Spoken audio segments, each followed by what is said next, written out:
شپږ کاله محنت وشو، خلق تیار شو. حضرت عثمان خلاف تیار شو. صحیح ده چې عثمان څه کړي دي؟ نوکریانې ورکړي دي. عثمان دا کړي، عثمان دا کړي، غلطیانې ګیر چاپېره شو د حضرت عثمان کور نه. او دا کوم ورځې دي؟ د حج ورځې دي. حج دغه ورځې دي. دا ورځې ولې دي؟ دې خلکو مشوره کړې ده چې د حج ورځې راشي، دا خلک به حج له لاړ شي، نو مدینه کې به لږ خلک پاتې شي. نو دغه وخت کې به موږ خپل مشن کامیابوو. 18 ذوالحجه ده، یعنی د حج د ختمېدو 6 یا 5 ورځې شوي دي. په 12 یا په 14 ذوالحجه باندې د حج احکام ختم شي. ټیک شو جی. د هغې نه پس بیا واپسې شروع کېږي. نو چې یو سړی د مکې نه مدینې ته راځي او هغه زمانه کې نو کم از کم په هغې باندې مفته لګي، هغې باندې پلس 12 ورځې لګي. او داسې خو جلتي هم نشته دی، ښه په ارام هغې له څه پته د غریبانو. نو دغه وخت کې به مدینه کې ډېر لږ خلک پاتې دي.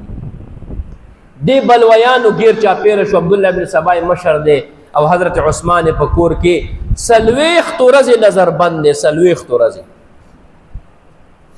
حضرت عبدالله ابن سلام رضی اللہ تعالی عنہ صحابی دے راغی. توره ور سره دا وای اے امیر المؤمنین لاسونه دې زمون تړلې دي، حکم وکړه کنه چې د خلکو سره جهاد وکړو، حکم وکړه کنه چې دا خلک مردار کو تانه لري کو. حضرت عثمان ورته وای عبدالله ابن سلام زدا نه غواړم چې د رسول الله علیه السلام د خار د مسلمانانو په وینو باندې سور شي، زدا نه غواړم. ته داسې وکړه چې دا خلک مانه لرې کا. عبدالله ابن سلام راغې خلکو ته، بلویانو ته، خوارجو ته بیان وکړو.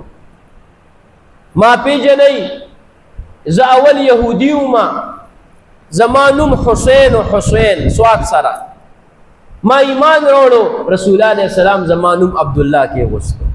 قرآن کې الله زما مبارک آیتونه را نازل کړي دي. دا مدینه دا د فرشتو گاوند دی، په دې کې فرشتي ګرځي را ګرځي، روزې مبارکې ته راځي، سلام او درود د پاره راځي، فرشتي را ګرځي را ګرځي. یعنی په دې مدینه کې قتل عام مکوئ.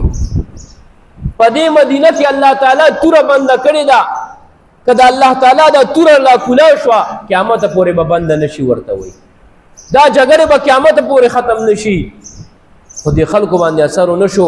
یو پکې आवाज وکړو وای دا يهودي مړ کوي او دا عثمان هم قتل کوي. وای دومره عینات. ها عبدالله ابن سلام ته څه وای دا يهودي مړ کوي. وای حضرت علی رضی الله تعالی عنہ خپل بچی حضرت حسن او حسین ته وای دروازې باندې ودرېږي، خوځي بنا د حضرت عثمان حفاظت وکوي. حضرت امیر المؤمنین امیر معاویه پیغام راولېږلو شام نه، حکم وکړه عثمانه مال راشه هلته به حفاظت وکړم، دلته به لښکر درولېږم.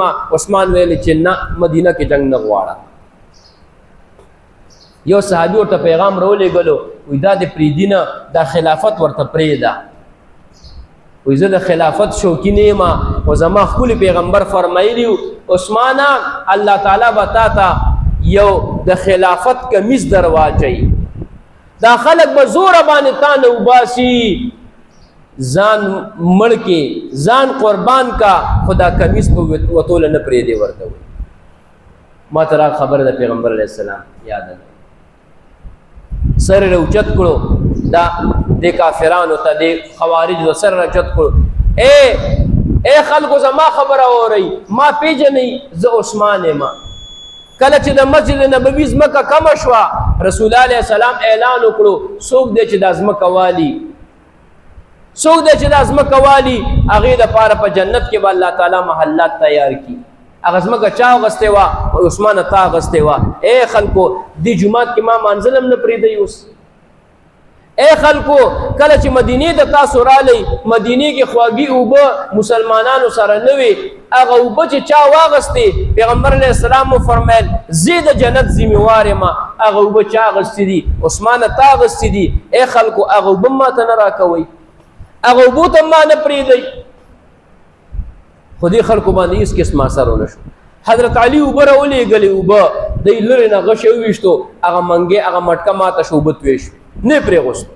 یو غشی راغی حضرت حسن په سینه باندې په ولګېدو. حضرت حسن خدای ولاړ دی مضبوط، شاته نه خلک راوختل. واقع لنډومه شاته نه دا ظالمان راوختل. اوس په دروازه باندې حضرت حسن او حسین ولاړ دي، شاته نه خلک راوختل. دو غلامانو د حضرت عثمان دوه شهیدان کړل. حضرت عثمان د قرآن تلاوت کوي. بیبي ورته وایي هغه ترخی اوبه وې دا لږې اوبه یو ګوټ خوس کا که نه ورته وایي 40 ورځې وشوې خوراک سکاک دې نه دی کړی. وایي بېګا رسول الله علیه السلام خوب کې راغلی وایي پیغمبر علیه السلام ما ته وایي عثمانه ډېر تکلیفونه دې برداشت کړل، ډېر ظلمونه در باندې خلکو وکړل، سبا که روژه ونیسه او روژه ماته به ما سره په جنت کې کوې. وایي بیبي ورته وایي تا خوړلې څه دي چې ته به روژه نیسې؟ وایي بس لنګ به والی و په هغه ورځ باندې د لنګ د لاندې پاجامه م واچوله چې زما ستر خراب نه شي. دا خلک ولې خو ته پته وه چې شهید کېږم، مخکې نه ورته اندازه وه چې دا خلک ما نه پرېږدي، ما شهید کوي. نو عزتمندو دوه غلامان یې ورله شهید کړل. یو بیبي ده حضرت نایله رضی الله تعالی عنها، هغه ولاړه ده او جاړي ورته. دا خلک راوړل. حضرت عثمان قرآن کولو کړی دی، د سورې بقرې تلاوت کوي. د کافرانو کې یو سړي سیخ راواغ سیخ ورسره دی، حضرت عثمان په سر مبارک وواله، وینې را روانې شوې، په قرآن باندې پرېوتې، بل کس سره توره ده، حضرت عثمان باندې حمله وکړه.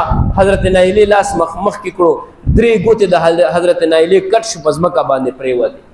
توره د حضرت عثمان په سټ ولګېده، را پرېوتو، وینې په قرآن را پرېوتې. فسيكفيكهم الله وهو السميع العليم. د قرآن د آیات دی، اوسم دا پروت دی ترکی عجایبګر کې، اوسم دا قرآن پروت دی چې د حضرت عثمان وینې پې پرتې دي. دا قرآن اوسم پروت دی. څه وکړل عزتمندو؟ حضرت عثمان یې راوغورځولو، شهید یې کړلو. بیا د کافرانو د حضرت عثمان د پاسه ټوپونه ووال، پختۍ ورله ماتې کړې، بدن یې ورله خراب کړو، مخ مبارک یې ورله خراب کړو. 3 ورځې پورې حضرت عثمان پروت، جنازه ولا نه پرېغوسته. 18 ذوالحج باندې شهید شو، جنازه ولا نه پرېغوسته. عزتمندو پټه باندې د شپې په وخت کې څه کسان راوچت شو او حضرت عثمان پټ خښ کړلو او د هغې جنازه وکړه.